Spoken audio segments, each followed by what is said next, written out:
Hey, welcome back to my channel. Today I'm going to be using these containers to create this lovely vase. So stay tuned guys and just watch the process.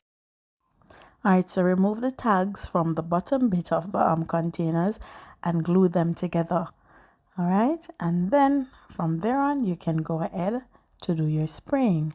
I'm using this new spray. It's a furniture spray, gives you that chalky feeling, and then I'm adding the stone effect after.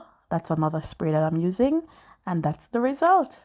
I like it. It's my first time doing it, first time using this type of paint.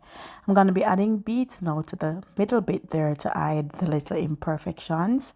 Yeah, and then that's your vase. Yeah, stay tuned.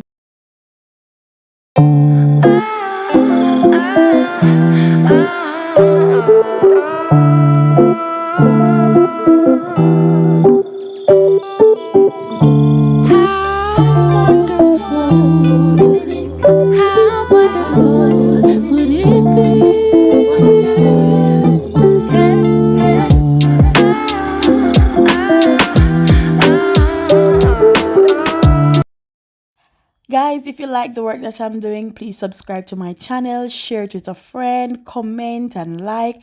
Thank you for those who have subscribed last week. I really appreciate it. Have a lovely rest of the day. Bye bye.